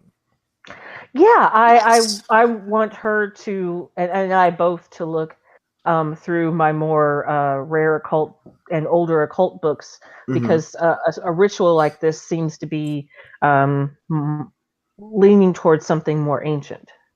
Yes. So basically, this is where like your landmark might come into play. If you wanted to get extra dice, to your roll to try and find stuff, then you could use your landmark bond to give you extra dice, or you can just make the roll normally. And if I recall, it gives you. Don't I have a +2 or something? What do you mean? For my, that's for manifestation. That's right. Yes, but the landmark is. It's the home turf advantage. So that's and it would give you a +3 bonus then to roll if you wanted to cause 1 strain. In the example I even have, it could give a knowledge bonus for researching information if your location happens to be a library. I even have that in the description. I think I would actually like to do that. So okay. So we're gonna make this a knowledge and discipline roll. So first off, see how many dice you have. You may not even need to. You might just have like tons of dice. Who even knows? Well, I've got 3 dice without. Okay. Is this both of us doing the roll or just me? Yes, you guys. Well, so it's going to be a discipline and knowledge check. So this is how teamwork works. Is if like you have really good knowledge and she has really good discipline, then you would roll those together. That's how teamwork works, is each of you would take over one of the skills. Okay, so I have a 2 knowledge and 1 discipline. I have a 1 and 1, so. All right, so then you're fine. You don't even need to. You don't need any teamwork. Well, I mean, for the sake of story, I'd like her, working. Well, then she replaces your 1 discipline. Okay. with her 1 discipline. Well, then in that case, I would like to go ahead and use. So cause 1 strain then to your it's going to be to your store. Right. I've got 3, so that shouldn't be awful. And then you'll gain 3 additional dice. So now you have 6 dice to roll for this, which awesome. That should get you something. 6 dice. 9, 8, 7, 7, 9, 8, 7, 7. 9, 8, 7, 7. Well, good. I was looking for 3, and you have 4. So that's really awesome. You specifically look up a specific outsider, which is called the Jikaninki, which is. You seriously want me to spell that phonetically? I mean, if you want to write it down, it's Jikininki, a Jikaninki. Okay. And it is basically someone who, it's an evil spirit who doesn't want to die. So what it does is it devours people and basically borrows their faces and becomes that person. Nasty stuff. That's messed up. It is. Yeah. So there you go. There's that. And so basically whoever this girl was, she was going to be the next person that the Jikaninki was going to become. Yeah, she has all of her knowledge and all of the things that she's seen in her life, because I think she's the oldest of the 3. Yeah. You know, she sums everything up with ew. Look over your shoulder. She'll hand you the book. The illustrations in the book aren't of the actual creature. It's actually just of like a series of like faces and stuff. That's the illustration used.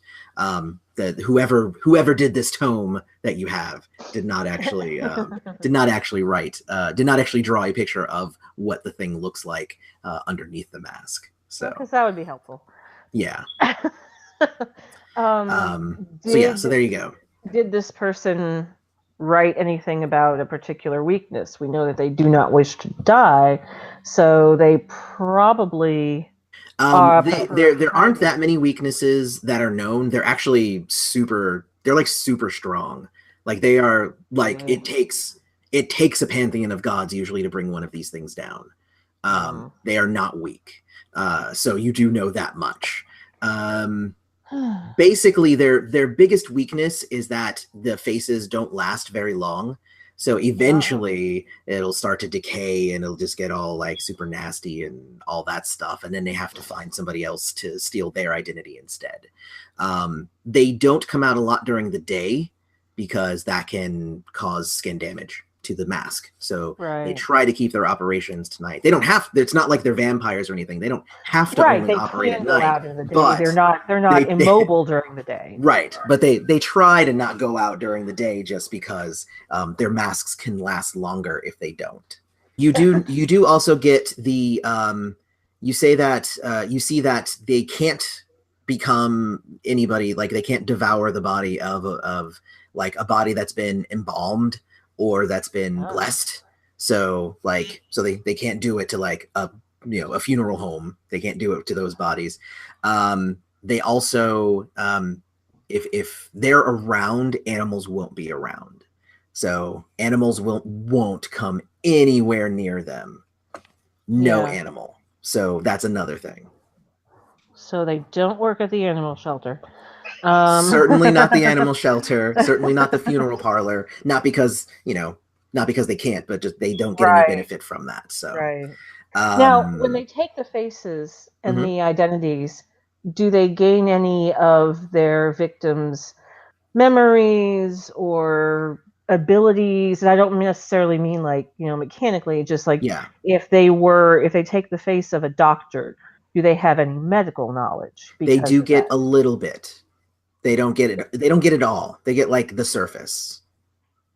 So like they might know where a person works or names of someone that is important in their lives, Exactly. but not the details behind it. Right. And that's and honestly, like some Jinkaninki actually just devour like whatever body is laying around because they are hungry and they want to run around humanity and whatnot. Does the knowledge fade with each face? I would say, yeah, like when they take the face off, they no longer have that knowledge. If they put a new face on, they have new knowledge. So it's what you're also seeing in the book, or it's what you're not seeing, is that there doesn't seem to be anything in the book that says anything about preserving faces. Usually it's they wear a face and then it goes bad and then they get a new face and then it goes bad and then they get a new face and then it goes bad. So this the might idea be of one who figured out, hey, wait a minute, if I preserve these, I can exchange them whenever I need to and make them all last longer. By the way, Nisha, she's thinking out loud, so she's saying all this. Yeah, exactly. So that's definitely a possibility. Somebody. Yeah, and also another thing that the text is saying is that they kill somebody and then they devour the body and save the face. And there's nothing in there about mutilation or torture or kidnapping or anything like that. Unless he ate a psychopath. I say nothing. I can't confirm or deny what's going on, but I think that's a pretty good guess, honestly. That'll get you close to what the truth is. That'll get you close to it. Jump in if you've got some ideas. It's like that. I like that one. It's like, you're the goddess of wisdom. You come up with it all. Romance. Romance. This is romantic. I just steal stuff. Okay. If you're finding this romantic, I want to get away from you. So, no. Okay, so what if, and this is a lot of conjecture, so the more conjecture, the less certainty I have. However, what if this creature found a way to preserve faces so they could take them on and off, but because they gain knowledge each time, perhaps reusing it allow them to access more knowledge each time they used it. So that may be, even if either this creature ate a psychopath, or so many identities in succession has driven them mad, and that's why, cutting pieces of skin off, that could be, oh, for God's sake, taste testing. Or we could be completely on the wrong track, and this is just, it's a thing. It could be, but... I don't say this often, but I really don't want to be right. Just because we found a face-wearing critter from outside the realm. It could still just as easily be a psycho. Yeah, it could be. But at least we might be better armed. Or it could be a puck eater. You never know. Oh, ugh. Trophies low. Yeah. Nasty little monsters. Yeah, puck eaters aren't cool. I hate puck eaters. I hope not. Okay, we need to loop in Darius. Yeah. If for nothing else, find out if he knows anything about this embezzler dude. Yeah, well, I want him to know about this Jikaninki too. All right, cool. Who's calling Darius? Is there a landline? Well, yeah, of course. He had put him on speaker. But yeah, so put him on speaker and call him. Okay. Dude. Hello. Darius, hello. How are you? Doing good. How about yourself? Oh, we've had a couple of interesting evenings. Totally weird. What a coincidence. So have I. Oh, bloody hell. Perhaps you you know anything about an embezzler named Dante? Supposedly a god of. And yeah, I'm about to say this.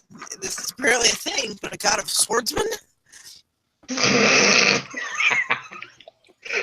Oh, you were serious. Oh, wow. After you're done being 12, yes. Nothing wrong. Well, The next one's going to be the god of boobs. If I had it to do all over, but swords. That's a new one. I'm not familiar with that, but I can do some checking around, see if anyone's heard anything. That would stand out. He's currently on the run because he's been convicted, allegedly, by my. All right, so she fills him in. Yes, there's a whole thing. There's a whole backstory. And everything. So according to her, and I should be getting some paperwork later today, he was actually convicted, but he ran. So perhaps you or some of your sources might know where someone like that is laying low. Gotcha. You know, I'm gonna have to give Zeb a call, see if he's heard anything. That would be appreciated. Also, and then blah. Tell him about the Jinkaninki as well. Yes. Potentially Jinkaniki. Potentially. Not sold on that one. The possible like Jinkaninki, possible puck Yeah. eater. Yeah, the 60 faces in a box and you know the 5 dead people and the live person. Yeah, it's like 20 till 11, so I kind of wanted to he's heard everything, so fill him in. Yeah. So you fill him in. So I guess, are you going to join them at the bookstore? Or are you going to go and start looking around and finding information? No, I think I'm going to head over that way so we can kind of compare notes and stuff. Then I'll make a couple phone calls. Okay. But leave my brothers like, okay, look, here's the computer. Here's the password. Here's my movie collection. Again, don't touch that food in the fridge. Hang low for a bit. I'll be back later. Oh, all right, cool. When he gets there, though, she will ask him, since you also implied that you had an interesting evening, what did happen? Oh, my brother got arrested. You know, no big deal. Oh, I'm so sorry. Is he okay?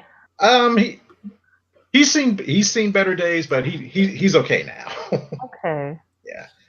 Had to make a couple calls to get him out, but you know how that is. No, I don't. No, actually, no, not at all. I'm trying to be sympathetic to a member of my family. He probably knows that she's messing with him. Exactly.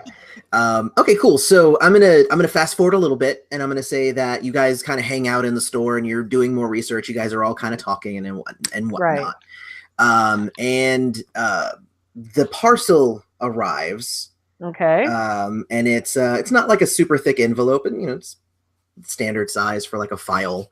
Just being sent over. It's not like a lot of information. It's not like his entire, rap sheet or anything like that. It's just like general information. At least get a last name and you can get all of that stuff. So you receive it, and at the same time, there's a news report on the TV. I'm just gonna assume that you have like a small TV kind of working. Yeah, she'll. It's always turned to the news because that's of course. You're not you don't have like the game on or whatever, but it's always on to the news just in case. The reputable news channel. Which one's reputable? I can tell you which one's not. This is a live cast, so let's just move along. That's fine. Exactly. That's cool. Okay, it's not on Fox then. No, it's not. No, it's cool. So you guys, so you're there, and the news report starts coming on, and it's like random commercials and whatnot, right. Random anchors and whatnot, and they actually go to one of their anchors that's out, not anchors, one of the reporters that's out, and they're doing one of those like feel good stories that are kind of like like we're at the local puppy store and they're gonna like here's the new breeds that they just came out with. It's a Chiweenie, and Chihuahua. No, well, no, it's a joke from Boss Baby. I don't know if you've ever seen Okay. Boss I haven't Baby, seen but that yet. there's where they say like it's impossible to say Chewini without smiling. Don't even try it. They go Chowini. Anyway, it's dumb, but I find it very funny. And that is okay. For that movie. And that is okay. Oh my god! You know what? I thought that movie was going to be super, just the most terrible movie ever, and then I watched it and I was like, that was actually pretty good. It wasn't great, but it was pretty good. Way better than I thought it was going to be. So she's there and she's doing like the whole report and everything, and Right. they're kind of outside. It's like in front of the store. There's like a puppy like giveaway thing that they're doing where where people are come and they're giving away dogs and stuff like that. Adoption, like not giving away, but yes, adopting. Oh, yeah, they're doing like an adoption drive. And like the reporters like talking, and there's like everything going on. It's like a shopping center where the puppy store is, and then like behind it are like other buildings that are like kind of bigger and whatnot. So she's like, yes, and channel, whatever, local channels like Channel 10, reporting here, and we're all smiles here, and then like all of a sudden in the background you just see like one of the big buildings just go and just start crumbling. And it just falls. What the hell? And then like everybody's like, whoa, and then like you see like the shockwave of like the building falling, like all the dust and debris and everything comes at where they're at the puppy store, and of course they just kind of hide underneath the the shopping mart, so they the brunt of it hits the back of the strip mall. Right. But yeah, they end up capturing some of that on film for that. So yes, so there's definitely that happened. So can we tell from where they are what the building might have been? Yeah. It And was. Where on the map is it? I know, that's actually what I was checking out here. What is that? 5'9". Oh, it's right next to the university. So it's actually at 6'9". It's actually at 6'9". Yeah, I was going to say 6'9". Well, I was seeing because it was at 6'9", and I was seeing what was at 5'9". Oh, okay. So it's actually it was like let me say it was since it's part of the university. Let's say like there's the university, and then there's like the there's like a large like bell tower that was like a huge like landmark that was way like totally part of like the school and part of its like traditions and history, and it was super important, and it just like is what I'm hearing. What's that? Blew up tech tower is what I'm hearing. Old bell tower. Yeah. Not cell tower, bell tower. No, it's a tech tower. At Georgia Tech, there's one of the oldest buildings there. It's this giant tower, and it's got tech on all four sides. Oh. The tradition is to steal the T off the tech, which I am very familiar with Tech Tower. Yes. No, I was not though. So thank you for filling me in.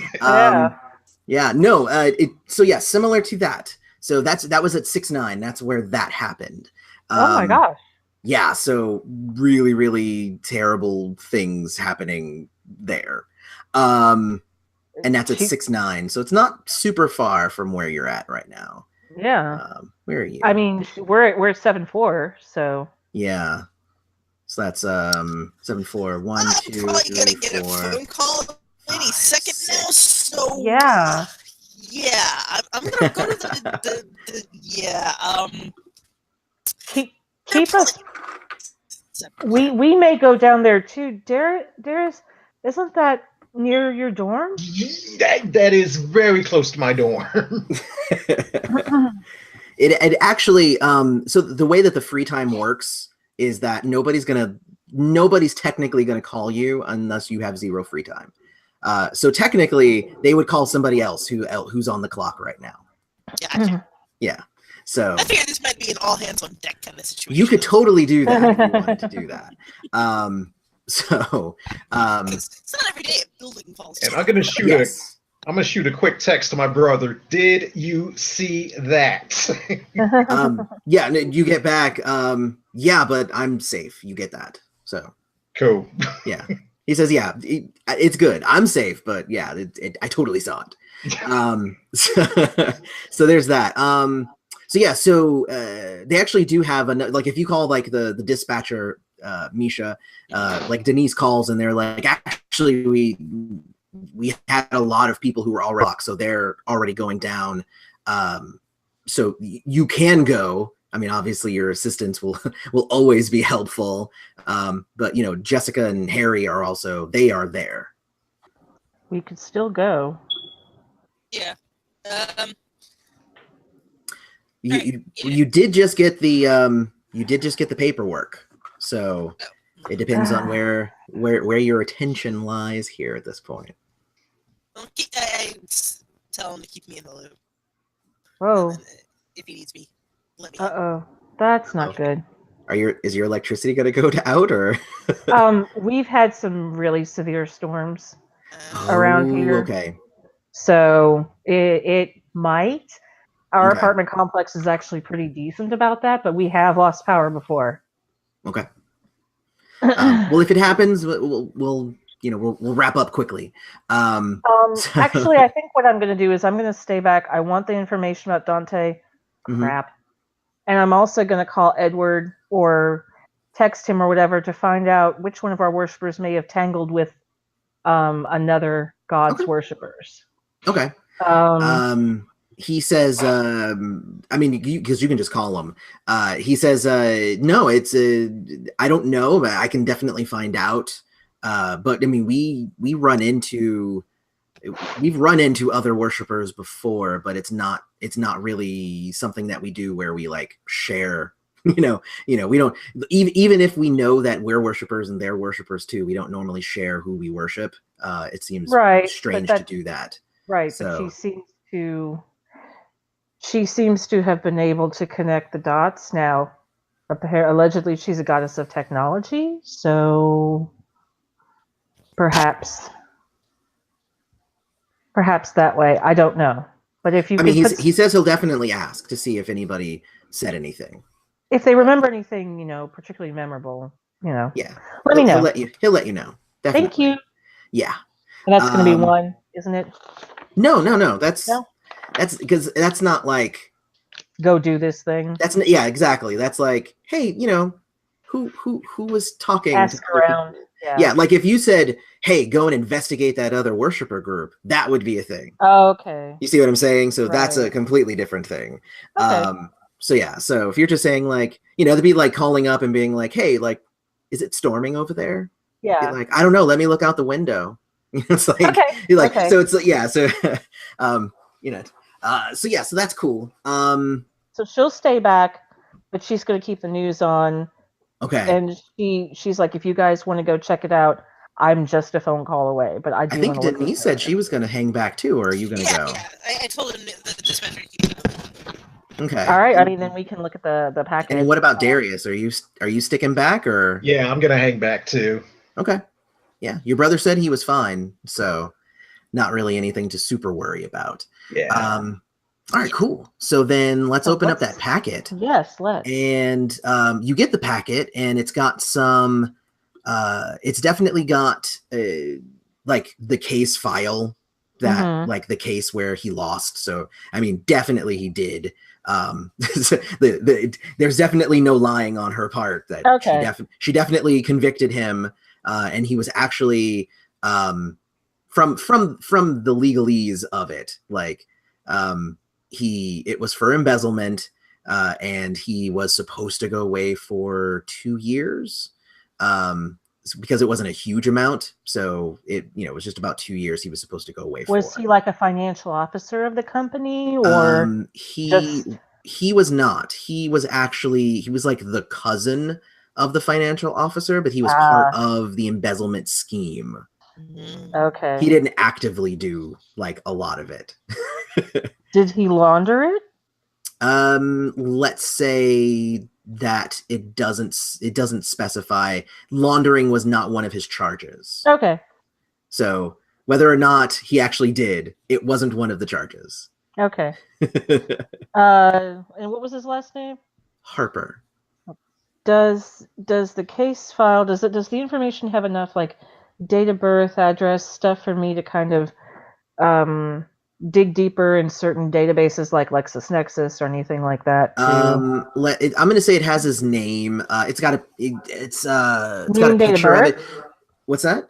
Date of birth? I'm gonna say yeah. Like it basically has the information for the last court case, and it's got the information for like the last time he was arrested. So like his arrest thing, and I believe it has date of birth on that sort of stuff. It should. Yeah. And like at least an address or something. Yeah. So it's got that stuff on it. Known associates? No, nothing. All right. Yeah. The case was just on him and his cousin. Okay. So and there's another. And his cousin's name? Let's say it was Wendell. Okay. Yeah, he sounds kind of dirty. It was Wendell Harper. I've never known a clean window in my life. He sounds like he deserves some time at Club Fed. I agree. Profiling. That is a little bit of profiling. It is a little bit. So there's that. So definitely from there, if you wanted to do some internet searching and whatnot, yeah, I think let's so. make a definitely tech. It's going to definitely be tech, and I'm going to say since you're looking for information, let's make it an intuition. Let's make it an intuition and tech check. Not bad. For you to do some searching. I got some decent dice here, so I'm not gonna lean on the landmark for this one. Yeah. And what do you however, you just gonna go ahead? See connections? Mm-hmm. Would that be something that I could? It does actually need to be in the scene. All right, never mind. So if I actually meet him. Right. If you meet him, then you can totally use that. Awesome. Yeah. I will keep that in mind. So, yeah, I think okay. Yep.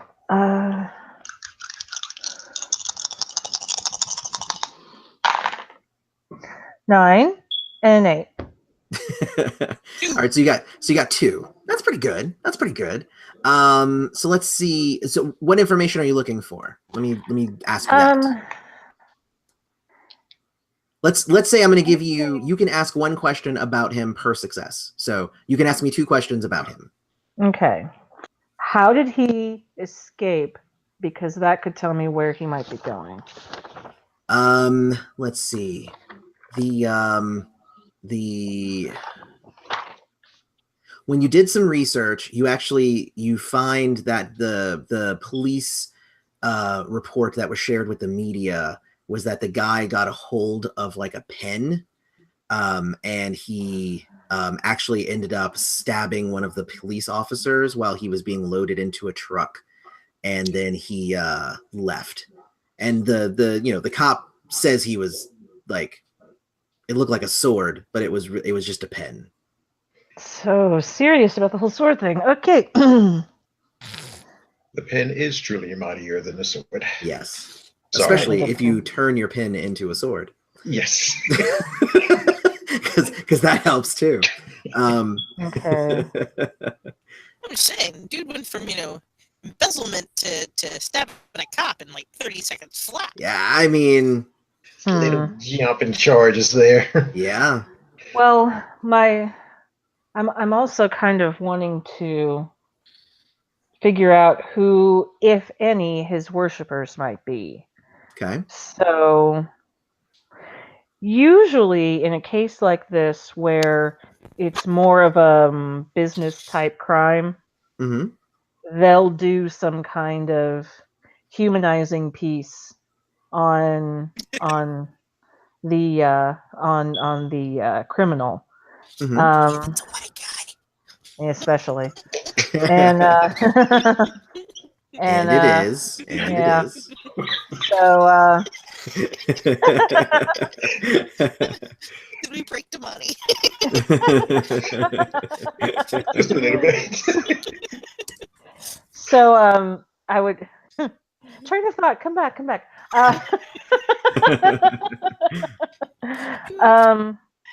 So I kind of would like to also find out, and I'd like to do more of a deep dive later, but for my second question for this, I would like to find out, was there anything about like hobbies or a club or something like that? Because all I can do is go by how we handle our worshipers.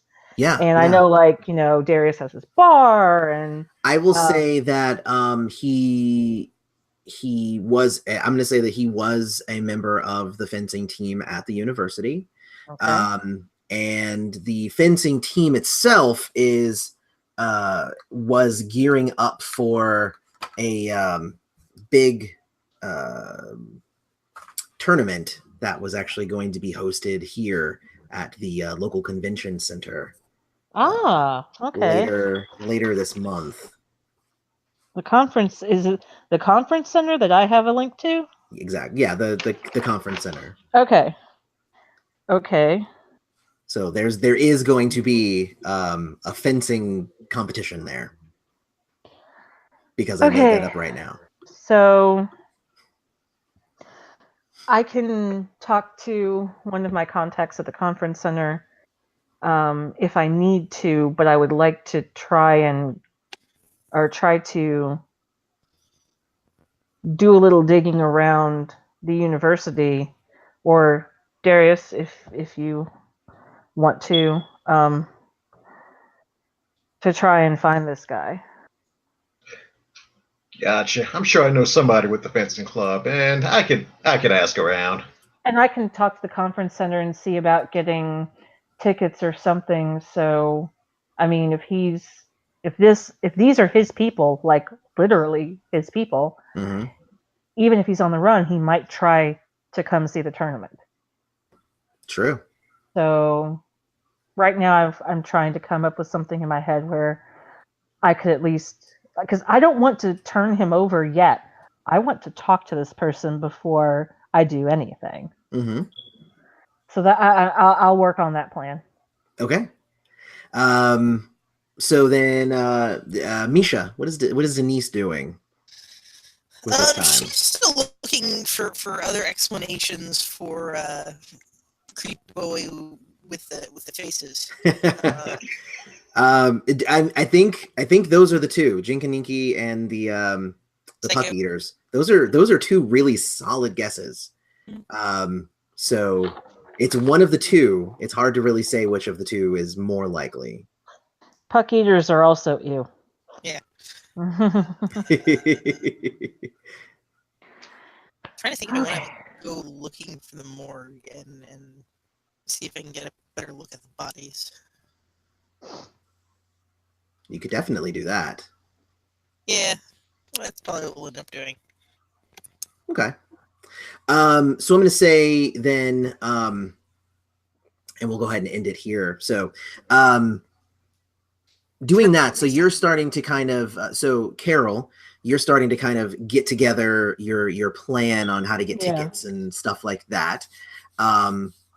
Damani, so Darius is, what is Darius doing? Like, he's trying to figure out what's his next move.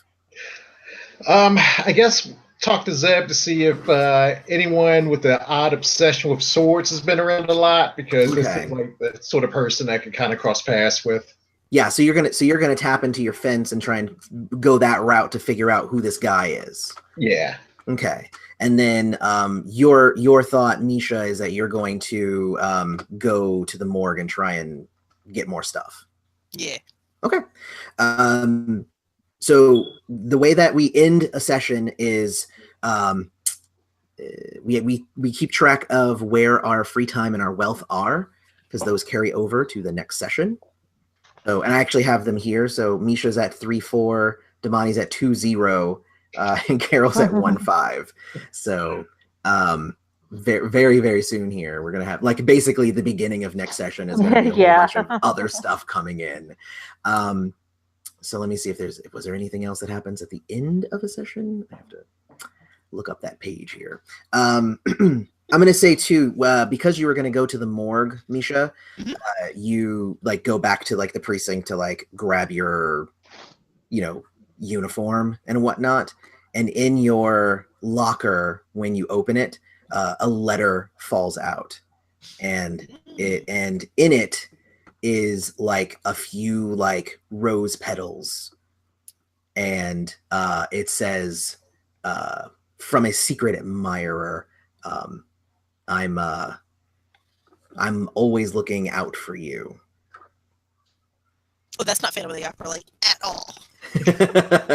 Tuxedo Mask. Come on now. And that's the last thing that happens. I wanted to end the session with that. Darius learned to be very careful about what to ask his zealots to do. Love it. Not an overstatement. Yes, they are zealots, not like expert spies. Sadly, So, I need you to put together the scrapbook. No. You want me to blow the scrapbook up? I can do that. Okay. Part. I can totally do that. Confetti! Oh. I actually rolled really poorly for him to get into jail. That was the thing. Right? Yeah. It's like I rolled no successes. So it wasn't a critical failure, but it was no successes. So even if he had gotten in there, if your brother was still in there, he would have been like, "Hey, boss, I can't even find him. What does he look like again?" So it's like, "Man, jackass." He's your twin? No. So well, that was a successful. Awesome. That was a successful little first session. Technically, we could have played for That was longer, fun, yes. but we're trying to keep the times for these recordings down. But like we could have totally kept going. So the puppies were fine, by the way. Good. Just in case anybody was wondering. I'm not, I'm okay with cutting people's faces off, but I'm not going to kill a puppy in my game. I'm glad you have a This man line. is not a monster. I'm not a monster.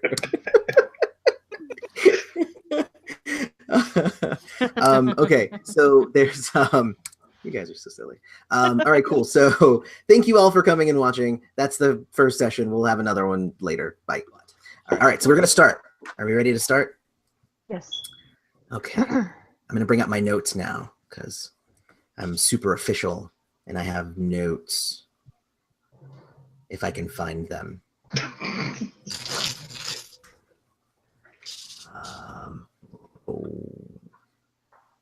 This is the part that I'm going to cut out, just so you know. We can say whatever we want here. You can, because I'm not gonna like make the people suffer like wading through me trying to find my notes. That just seems so mean. Yeah, I know. Hang on just a minute, guys. If you don't. Sure. Well, I mind. That's all I have to say. Carol has to do stuff. You said. Carol. Who's Carol? Who's Carol to tell me to wait? Do you know what my name is? You know what my name's on this game. What? Yay.